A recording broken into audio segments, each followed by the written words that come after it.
Be informed. Be alert. The information you need to know about COVID-19 vaccine. Right here, right now, on The Vax.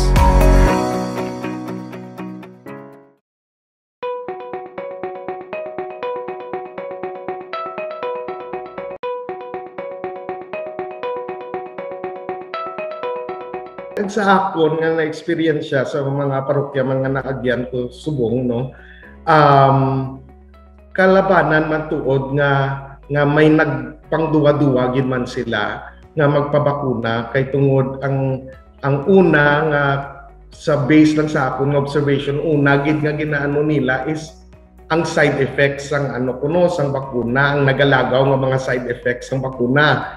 Kagang ikaduwa amo na ang halin kuno sa aborted nga nga fetus, pero it's misinformation lang actually, kag kulang lang siguro sa pag-edukar sa sini mga tao nga nagapangduwa-duwa nga magpabakuna.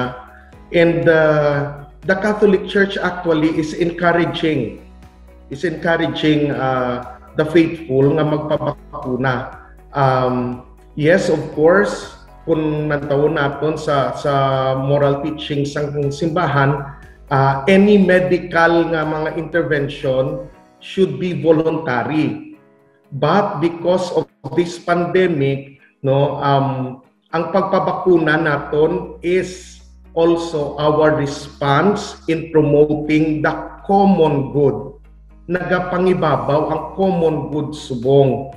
So it is just like nga kung ako hindi ako yung magpabakuna, kamusta ang akon nga relasyon sa akon man nga mga kasilingan sa palibot ko. Now, kung magpabakuna ko, ginaprotektahan ko ang akong kaugalingon, ginaprotektahan ko ang akong pamilya, ginaprotektahan ko ang akong community. And that is common good and an act of charity.